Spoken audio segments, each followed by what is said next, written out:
4 चौके 3 छक्के 192 का स्ट्राइक रेट, बड़ी शानदार पारी। मोनू, इस बल्लेबाज को लेकर हमेशा क्रिटिसाइज्म, पिछले सीजन में बड़ी इनकी वो हुई आलोचना की अच्छी शुरुआत नहीं देते, मिडिल ऑर्डर में बैटिंग का मौका भी मिलता था। डेरिल मिचेल आपके सामने 18 गेंदों में 22 रन, 122.22 का स्ट्राइक रेट। और ये दिनेश कार्तिक, अब देखिए दिनेश कार्तिक क्या फिर से कमबैक करना चाहते टीम इंडिया में, क्योंकि जिस तरह की बैटिंग उन्होंने की है भैया, आज 38 बनाए हैं 26 गेंदों पर, 78 में 5 हो गया था आरसीबी, उसमें बैटिंग करने और जो पार्टनरशिप हुई थी, एक वक्त तो ऐसा लगा था कहीं 200 ना बन जाएंगे स्कोर, क्योंकि सिर्फ 29 गेंदों पर 73 रन जोड़ दिए थे इन दोनों ने मिलकर। हालांकि वो लास्ट ओवर को उस तरीके से फिनिश नहीं कर पाया अच्छा, लेकिन फिर भी 173 अच्छा टोटल था। 174 का टारगेट जब आप चेज करने जाते हो, खासकर रचिन रविंद्र, इनके ऊपर बड़ी उम्मीदें थी। 37 इन्होंने बनाए, 15 गेंदों का सामना किया, 3 चौके 3 छक्के लगाए। ये टिपिकल खेले जैसे इनका अंदाज है, कुछ ऐसी बैटिंग थी। लेकिन उसके बाद फिर ऋतुराज गायकवाड़, अब जो कैप्टन थे, हमें लगा था कि अच्छी पारी खेलेंगे, लेकिन आउट हो गए। 15 गेंदों 15 बनाए, इनका विकेट यश दयाल ने लिया था। अब 3 चौके इन्होंने जरूर लगाए, लेकिन अजिंक्य रहाणे, फिर से अजिंक्य रहाणे चमके हैं, 37 बनाए 15 गेंदों पर। ये एक अच्छी नॉक थी, एक कैमियो इनिंग कह लीजिए 37 की, लेकिन ये बड़ी यूजफुल नॉक थी। कैमियो इनिंग आपने सीखा, कैमियो इनिंग आप कहेंगे 15 गेंदों में 37 रन, एक अच्छी पारी, एक अच्छे समय पर ये पारी है, क्योंकि पावर प्ले में बल्लेबाजी करने आ गए थे और जानते थे कि जो मैसेज इनको दिया गया था कि आपको खुल के खेलना है। रणजी में फॉर्म तलाश रहे थे, बिल्कुल फॉर्म में नहीं थे, लेकिन आज आईपीएल शुरू हुआ और दिखा दिया कि या T20 क्रिकेट में रहाणे से बढ़िया बल्लेबाज कोई नहीं है, क्योंकि जिस तरीके की बल्लेबाजी पिछले 2-3 सालों से रहाणे करते आ रहे हैं, काबिल तारीफ है। बिल्कुल काबिल तारीफ है। अगर वैसे भी अगर देखा जाए इस मैच में, तो भाई 2-3 बड़ी इंपॉर्टेंट आपको नॉक्स देखने को मिली है, चाहे आरसीबी की टीम की बात करें, सीएसके की बात करें। भाई सीएसके में जो ऊपर का टॉप ऑर्डर था, हमें लगा डेवन कॉनवे का वो कमी खली नहीं दी मेरे ख्याल से, क्योंकि जिस तरीके रचिन रविंद्रा ने, फिर रचिन रविंद्रा को कैसे देखते हैं आप, क्योंकि ओपन जब लेफ्ट राइट कॉम्बिनेशन के पास है ऋतुराज और रचिन रविंद्र, अब तो यही रहेगा मेरे ख्याल से सेटल। अजिंक्य रहाणे नंबर 3 ही खेलेंगे, रहाणे ने कुछ गलत नहीं किया, आज अच्छी बैटिंग की है। नहीं, अजिंक्य नंबर 3 ही खेलेंगे पहले, बल्कि मैं बड़ा सोच रहा था कि यार आपने ऑक्शन में रचिन को ले तो लिया, लेकिन आप खिलाएंगे कहां पे, क्योंकि आपके पास मोइन अली भी है और शायद धोनी मोइन अली को बाहर नहीं छोड़ेंगे। लेकिन अब तो डेवन कॉनवे बाहर हो गए, आज ओपन का मौका भी मिला। जिस तरीके से रचिन रविंद्र ने बल्लेबाजी की, पूरे सीजन के लिए उन्होंने अपनी कुर्सी पक्की कर ली है कि मैं ओपन करूंगा, गायकवाड़ के साथ ओपन करूंगा। और न्यूज रूम में बात भी चल रही थी कि किसी का कहना था कि इस सीजन की खोज साबित होंगे रचिन रविंद्र आईपीएल 2024 की। बिल्कुल खोज साबित होंगे, लेकिन आप भाई 174 का टारगेट डिफेंड क्यों नहीं कर पाया आरसीबी? मैं आपसे सीधा सवाल पूछता हूं। और मुकेश जी ने भी यही सवाल पूछा है, वो कह रहे हैं कि आप 173 बना के भी कैसे हार गए, वही कैसे हार गए, और फिर जब आपके पास सिराज जैसा आपके पास गेंदबाज हो, क्या आपने अपने सवाल का जवाब खुद दे दिया है मोनू। सिराज जैसा गेंदबाज हो यार, सिराज जैसा ही गेंदबाज है, बाकी टीम के पास क्या है? यश दयाल को आप इंपैक्ट प्लेयर के तौर पर लेके आए, जबकि आपको पता है कि उनकी हिस्ट्री कैसी रही है।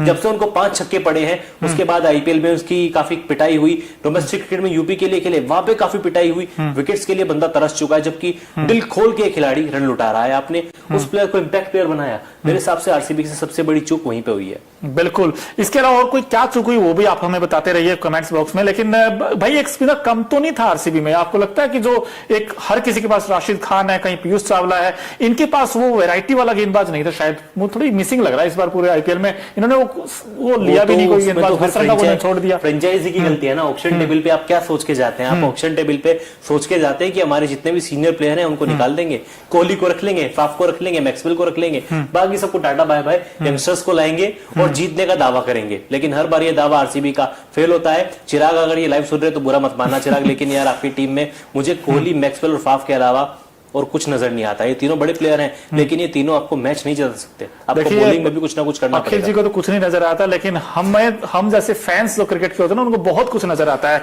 तो वहां पर जब ये चेपॉक में मैच खेला गया तो कलरफुल मोमेंट इतने अच्छे आए वहां पर निकलकर। तो भाई एक नजर डालते हैं ओकिना of effective colourful moment of the day पर, जो आज के बड़े खास रहे थे। उसमें आप ऑडियंस देखिए, आरसीबी के फैन की तारीफ करनी पड़ेगी भाई। जहां भी मैच हो आरसीबी के फैन आपको नजर आएंगे। और ये अक्षय कुमार का आप देख रहे हो, उसके बाद ये थाला एमएस धोनी के फैंस भी आपको नजर आएंगे, आरसीबी के फैंस भी आए हुए थे, जिसमें आप देख सकते हैं ओकिनावा की स्कूटी हर एक कलर में आती है। बिल्कुल कलरफुल मोमेंट हमको देखने को मिले ओकिनावा आईपीएल 2024 के पहले ही मैच पे थाला, और चेन्नई में मैच और थाला के नाम के पोस्टर्स ना आए, थाला को सपोर्ट करने लोग ना पहुंचे, असंभव। आरसीबी के भी कुछ समर्थक थे, लेकिन कुछ ही थे। कुछ ही थे और ये लेकिन बड़े नहीं है, छोटे नहीं है। हालांकि बैटिंग नहीं आई वैसे, हालांकि बैटिंग इंतजार नहीं है, कर रहे थे लेकिन वो वैसे ड्रेसिंग रूम में। कोई बात नहीं, अभी पूरा सीजन है और धोनी अपनी बैटिंग से जरूर खुश करेंगे। हालांकि विकेट कीपिंग अच्छी की और मैं कहूँ कप्तानी भी अच्छी की, क्योंकि बार बार जिस तरीके से बॉलर्स को रोटेट करना, फील्डर्स को रोटेट करना। कप्तान ऋतुराज गायकवाड़ है, लेकिन मेरे लिए तो कप्तान MS धोनी है। बिल्कुल, लेकिन अगर आपसे ये पूछा जाए अखिल जी, इस मैच का टर्निंग पॉइंट क्या रहा था? क्योंकि एक वो उस समय जब मोमेंटम उनके साथ था, 78-5 होने के बाद वो जिस तरीके से 173 तक लेके गए, वो अच्छा नॉक थी, फिनिश अच्छा किया। लेकिन CSK के लिए turning point of the match क्या रहा आपको लगता है? CSK के लिए तो नहीं, लेकिन RCB की हार का टर्निंग पॉइंट मोनू मेरे हिसाब से 110 पर जब 4 थे, जब आपकी टीम स्ट्रगल कर रही थी, 13 ओवर खत्म हो चुके थे, आपने मयंक डागर के ओवर पूरे क्यों नहीं कराए? 10वें ओवर के बाद RCB ने मयंक डागर को बॉलिंग क्यों नहीं दी, जबकि 2 ओवर में काफी कंजूस बॉलिंग की, केवल 6 रन दिए, विकेट उनको नहीं मिला, लेकिन आपको शायद मयंक डागर को बॉलिंग करानी चाहिए थी। यहाँ पे RCB ने गलती की, क्योंकि आपको पता है कि RCB चेन्नई के मैदान पे सेकंड इनिंग में स्पिनर्स का बोलबाला देखने को मिलता है। करण शर्मा ने भी 2 ओवर डाले, हालांकि थोड़े महंगे साबित हुए, लेकिन मुझे लग रहा है कि फाफ डु प्लेसिस को अपने गेंदबाजों का सही तरीके से उपयोग करना नहीं आया।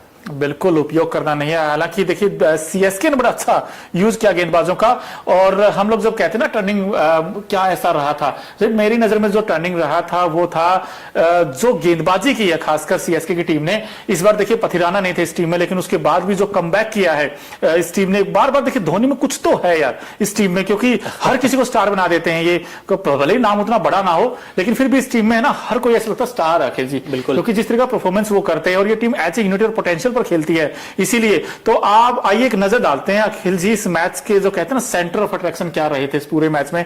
तो Okinawa effective player of the match पर नजर डाली जाए, जैसे ओकिनावा की स्कूटी कोस्ट इफेक्टिव है, ऐसे ही Okinawa effective player of the match मेरे लिए तो भाई यही है, क्योंकि 4 ओवर 29 रन दिए, और जिस तरीके मुस्तफिजुर रहमान ने बड़ी अच्छी गेंदबाजी की। हालांकि मुस्तफिजुर रहमान जिस तरीके के बांग्लादेश के लिए स्लो ओवर में गेंदबाजी करते हैं, वो जो यॉर्कर्स डालते हैं डेथ ओवर में, आज भी कुछ ऐसा ही काम किया उन्होंने। बल्कि मुझे डर था कि शायद ये खेलेंगे भी या नहीं खेलेंगे, क्योंकि अभी हाल ही में श्रीलंका के अगेंस्ट सीरीज में वो चोटिल हुए थे। आपने और मैंने उनकी रिपोर्ट बनाई थी, आपको याद होगा। लेकिन आज जिस तरीके से नजर आए, 4 ओवर की गेंदबाजी लग ही नहीं रहा था कि 3 दिन पहले गेंदबाज को हैमस्ट्रिंग हुई है, खुल के गेंदबाजी की, और 3 बड़े विकेट मोनू कहने को तो 4 बड़े विकेट थे, लेकिन कोहली, रजत पाटीदार, क्योंकि पाटीदार का IPL में बल्ला बोलते हैं इसलिए मैं बड़ा विकेट कहूंगा, उसके अलावा फाफ डु प्लेसिस, और फिर कैमरून ग्रीन 17.5 करोड़ में लिए यार, 4 बड़े विकेट चटकाए, केवल 29 रन दिए। ये मुस्तफिजुर रहमान वैसे आंकड़े दिखा रहे हैं हम आपको, 4 ओवर में 29 रन दिए और 4 विकेट झटके हैं। हालांकि थोड़े से एक्सपेंसिव रहे, लेकिन जो इनकी जो खास बात थी, इनकी जो आर्ट है, उन पर उन्होंने स्किल पर काम किया है और गेंद थोड़ा आगे किया है। इन्होंने बार बार बैट्समैन को खींच कर लेकर आ रहे थे कि भैया आप वाइड द क्रीज आपके आकर मारिए शॉट्स, लेकिन उसी में RCB के बैट्समैन फंसते चले गए और 4 विकेट निकाले हैं। अब ये एक स्ट्राइक गेंदबाज बन गए इनके लिए, क्योंकि दीपक चाहर से बड़ी उम्मीदें रहती है, लेकिन दीपक चाहर कभी अंदर कभी बाहर, वो इंजरी का फैक्टर उनके साथ रहता है। लेकिन मुस्तफिजुर रहमान ने जिस तरीके की गेंदबाजी की है, कैसे देखते हैं अब इनके आने वाले अपकमिंग मैचेस में अखिल? यार पथिराना की कमी नहीं खलनी थी, और CSK के पास अगर पथिराना ने पिछले सीजन जो काम किया था ना, शुरुआत में पावर प्ले में बॉलिंग करना, डेथ ओवर्स में आके 2 ओवर डालना, वो काम को अभी तक बखूबी मुस्तफिजुर रहमान ने निभाया है। हालांकि डेथ ओवर में थोड़ी पिटाई हुई, जहां पे अनुज रावत और दिनेश कार्तिक ने उनके खिलाफ रन बनाए, लेकिन ठीक है, पहला मैच था, 4 विकेट भी उनके खाते में आए। आने वाले मैचेस में कॉन्फिडेंस बढ़ेगा, ऋतुराज गायकवाड़ का कॉन्फिडेंस बढ़ेगा जब उनको बॉलिंग देंगे, तो एक पथिराना की अभी तक कमी नहीं खली। बिल्कुल, लेकिन RCB के पॉइंट ऑफ व्यू से देखा जाए अखिल जी, अब उनको क्या नया करना होगा, क्योंकि अब आगे आने वाले मैचेस में क्या उनको बॉलिंग चेंजेस कुछ करने पड़ेंगे, क्योंकि मजबूरी भी हो गई उनकी बॉलिंग में? करने तो पड़ेंगे मोनू। सबसे बड़ी बात तो ये कि अपने स्पिन डिपार्टमेंट को मजबूत करें, मजबूत लेकिन करना ऑप्शन नहीं है इनके पास, ऑप्शन नहीं है ना, स्पिन डिपार्टमेंट में काम इन्हीं से चलाना पड़ेगा आपको। करण शर्मा और मयंक डागर अगर थोड़े से एक्सपेंसिव साबित होते हैं, वो ये ना जो चहल को कॉन्फिडेंस दिया गया था, क्योंकि चहल भी इकोनॉमिकल थे, बहुत पिटाई होती थी, विकेट लेते थे, लेकिन आपने उनको मौका दिया बोले ओवर डालने का, उनको विकेट तब मिले। यहाँ पर आपको वो कॉन्फिडेंस मयंक डागर और करण शर्मा के ऊपर दिखाना पड़ेगा। फाफ डु प्लेसिस को भी गेंदबाजी पर थोड़ा काम करने की जरूरत है। अगले मैच में क्या लॉकी फर्ग्यूसन वापस आ सकते हैं इस टीम में? अलजारी जोसेफ की जगह, बिल्कुल, क्योंकि यार आप 3 प्लेयर को तो नहीं छोड़ोगे, आप फाफ को नहीं छोड़ोगे, कप्तान है यार ऑब्वियसली, उसके अलावा मैक्सवेल और कैमरन ग्रीन को इसलिए नहीं छोड़ सकते क्योंकि 17.5 करोड़ आपने इन्वेस्ट किए हैं, बहुत मोटी रकम आपने इन्वेस्ट की है, तो आपको अलजारी जोसेफ को, मतलब पूरे सीजन आप 2 प्लेयर में रोटेट करेंगे, Alzarri Joseph, Lockie Ferguson, Alzarri Joseph. बिल्कुल, लेकिन बैटिंग की जब देखते हैं CSK के लिए, भाई CSK के पॉइंट ऑफ व्यू से देखा जाए बैटिंग में, हालांकि बड़ी पारी नहीं आई, लेकिन जो टुकड़ों पारियां आई, बड़ी पारी उस तरीके से नहीं आई, क्योंकि भाई 60-70 बना दियो किसी बैट्समैन ने, लेकिन ये जो कैमियो इनिंग 37 रचिन रविंद्र ने बनाए, जिस तरीके से 27 अजिंक्य रहाणे ने बनाए, बड़ी तेज तरार बैटिंग की, और लास्ट में जो आके फिनिशिंग टच दिया वो दिया है शिवम दुबे ने। 34 बनाए 28 गेंदों का सामना करते हुए 4 छक्के। तो इंपैक्ट प्लेयर ही कहेंगे हम इनको। वैसे तो रविंद्रा ने भी अच्छा स्टार्ट दिया था, उसके बाद ऋतुराज गायकवाड़ ने भी एक अच्छी प्लानिंग वाली बैटिंग की, उनको पता था कि पूरी तरीके से जस्टिफाई अगर इस मैच में किसी ने किया है और अभी तक इंपैक्ट प्लेयर के रोल को किसी ने जस्टिफाई किया है तो वो शिवम दुबे ही थे। हालांकि इंपैक्ट प्लेयर तो यश दयाल भी थे, लेकिन 3 ओवर 28 रन 9.3 की इकॉनमी, एक विकेट ऋतुराज गायकवाड़ का आया, लेकिन बहुत देर कर दी यार, वो मेहरमा बहुत देर हो गई आते आते।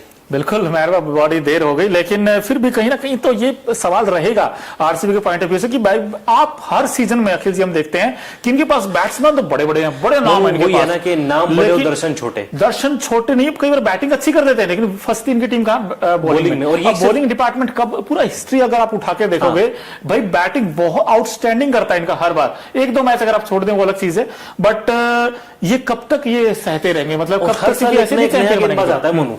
कभी शुरुआत में डेल स्टेन थे, अकेले पड़ जाते थे, जहीर खान थे, उसके बाद प्रवीण कुमार ने इस टीम का हिस्सा बने, वो कुछ नहीं कर पाए, अकेले पड़ गए। फिर जोश हेजलवुड, बड़े नाम आए इनके पास। हाँ मैं बोल रहा हूँ, डेल स्टेन, जोश हेजलवुड और अब मोहम्मद सिराज विकेट लेते हैं, लेकिन सपोर्टिंग रोल उनके साथ, सपोर्टिंग हैंड उनको नहीं मिल पाता। और आरसीबी के लिए शायद ये तो समस्या जो है अगले मेगा ऑक्शन में मुझे लग रहा है दूर होगी, तभी इनके बारे में आप कह सकते हैं कि इस साला कप नाम दे, वरना नहीं, भूल जाओ। अच्छा, एक चीज और बड़ी इंटरेस्टिंग रहती है, कई बार पूरे सीजन अगर आप देखोगे चेन्नई का स्टार्टिंग 2-3 मैचों को हार जाएंगे, फिर उसके बाद कम बैक करेंगे, फिर लगातार जीतेंगे। अब तो आगाज ही जीत के साथ हो गया सीएसके का। अब अखिल जी इसको टॉप 4 पे देखते हो आप चेन्नई को? नहीं, ये तो शुरुआत है खैर मोनू, कहना मुश्किल है, लेकिन सीएसके की टीम बहुत स्ट्रांग है। टॉप 4 में अभी से प्रेडिक्शन करना, खैर मैंने पहला मैच जीता इन्होंने, बड़ा अच्छा जीता, कन्विंसिंगली जीता। बिल्कुल पहला मैच जीता तो है, लेकिन जब से धोनी ने कप्तानी छोड़ी है ना, पता नहीं क्यों माइंड कह रहा है कि सीएसके टॉप 4 में क्वालिफाई नहीं कर पाएगा। देखिए जीत के बाद भी अखिल जी कह रहे हैं कि शायद क्वालिफाई नहीं कर पाएगा। आपको क्या लगता है? आप भी बताते रहिए प्लीज कमेंट्स में। और इस जीत के बड़े हीरो कौन है वो भी आप बताइए। हालांकि मुस्तफिजुर रहमान ने 4 विकेट जरूर लिए, लेकिन थोड़ा महंगे साबित रहे।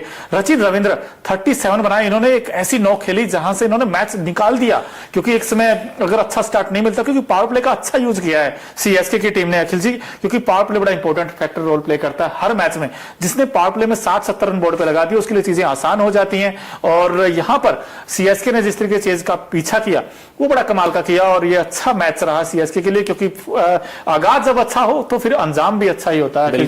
जो आगाज इन्होंने आज शानदार तरीके से किया, आरसीबी की टीम को डबल हेडर की बारी है, डबल हेडर की बारी कल क्योंकि 2 मुकाबले होंगे भाई, बहुत जबरदस्त मैच है। पहला मैच है Punjab versus Delhi Capitals, Delhi capital में ऋषभ पंत का कमबैक हुआ भाई, कैसे देखते हैं इस मैच को आप? बड़ा जबरदस्त मैच होने वाला है। और जो दूसरा मैच होगा वो केकेआर और एसआरएच के बीच होगा।